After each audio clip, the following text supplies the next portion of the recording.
Bonjour, je suis le professeur Jack. Et cette fois-ci, nous allons repasser du bon côté de la loi, dans un 19e siècle où l'Europe centrale connaît enfin une période de paix. Et pour une bonne raison. Napoléon est vaincu. La Grande-Bretagne est alors la première puissance mondiale, à la force de navigation inégalée.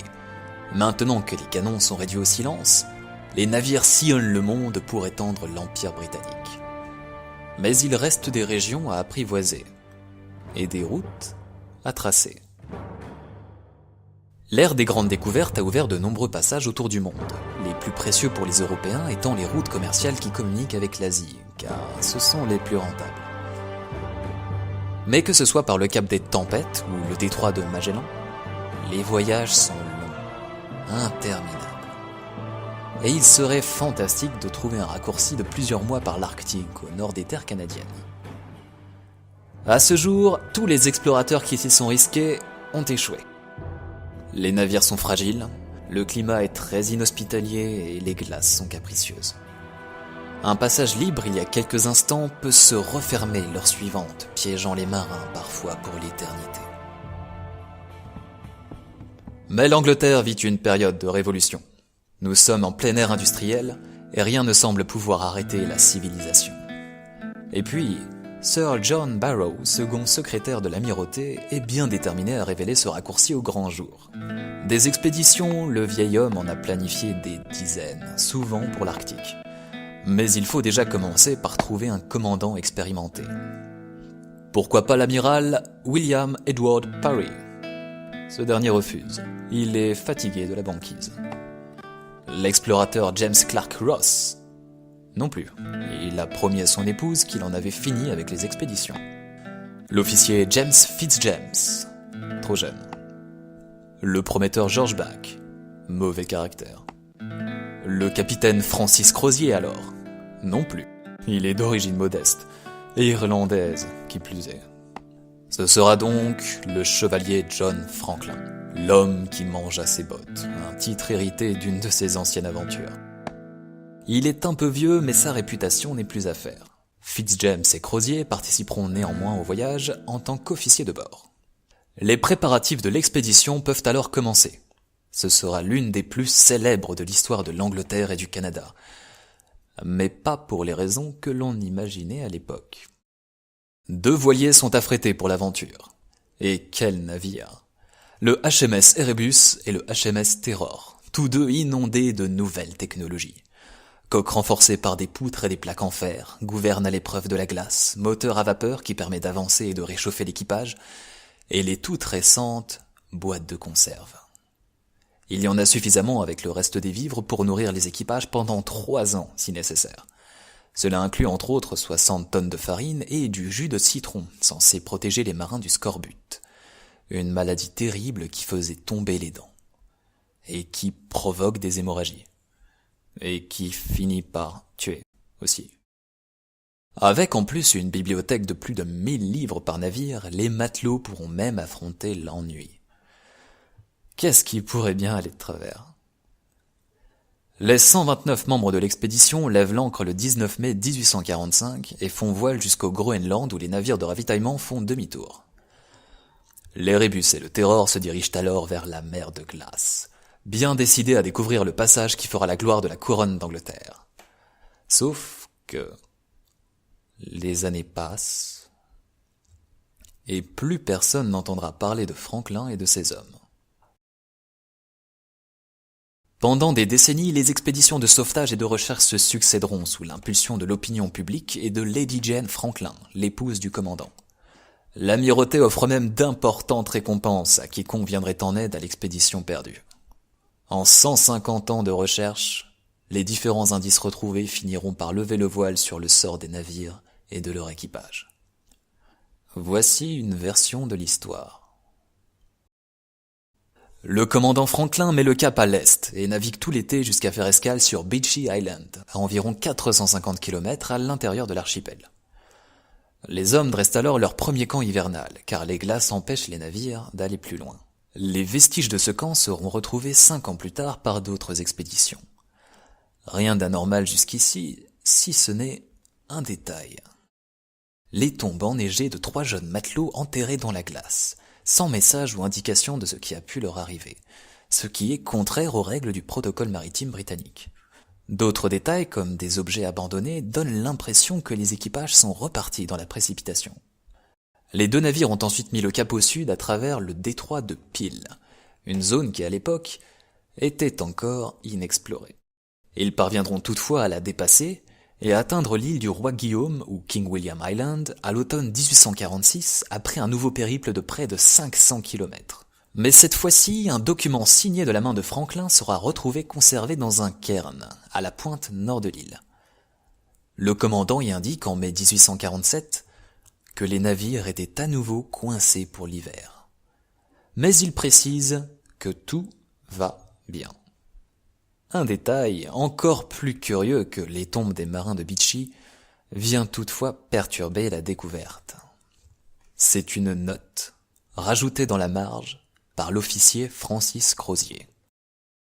Il y écrit 1 an plus tard que les navires sont toujours piégés dans la glace.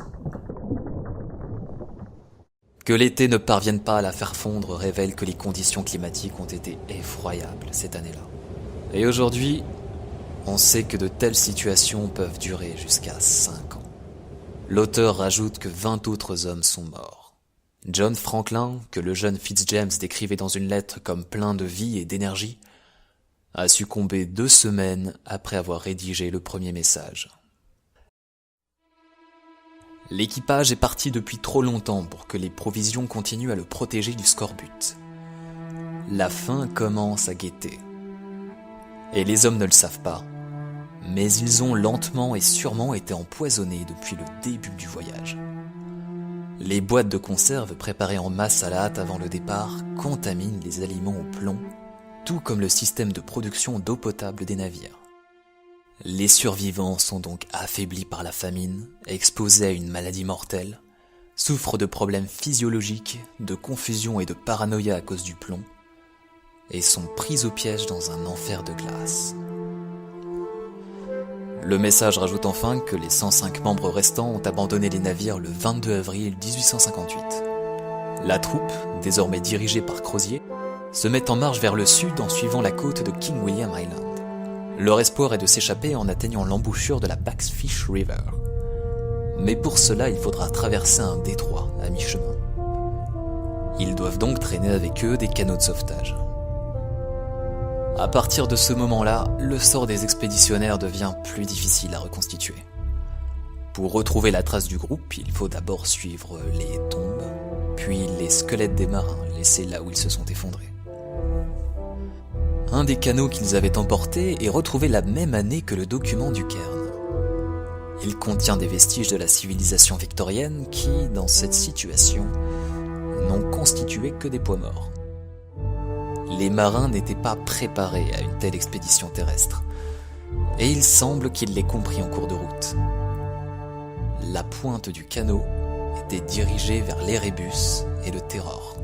Comprenant sans doute qu'ils n'avaient aucune chance de survivre au trajet, ils ont tenté de retourner se réfugier au navire, en sachant même que cela les condamnait à une mort lente et douloureuse.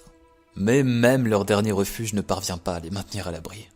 Un second groupe de survivants qui parviendra à se rendre plus au sud racontera à des chasseurs inuits qu'un des navires a été renversé par la banquise. Mais les chasseurs ne peuvent pas venir en aide au groupe.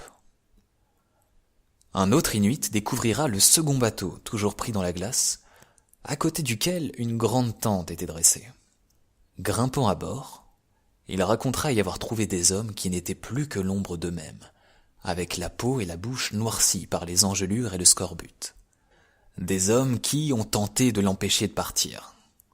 Mais un capitaine lui est alors venu en aide et l'a exhorté à s'enfuir, en lui permettant de ne jamais s'approcher de la tente qui se trouvait dehors, ni lui, ni aucun autre. Si certains survivants sont mis à l'écart, c'est parce qu'ils sont probablement devenus dangereux pour les autres.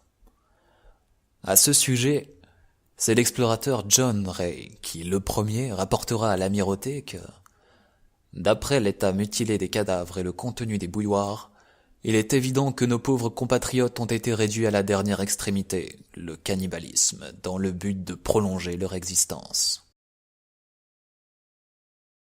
Beaucoup plus au sud, vers 1851, un autre Inuit aidera 4 matelots à passer l'hiver. Ceux-ci lui laisseront en retour un sabre d'officier datant de 1835, l'année de promotion de James Fitzjames.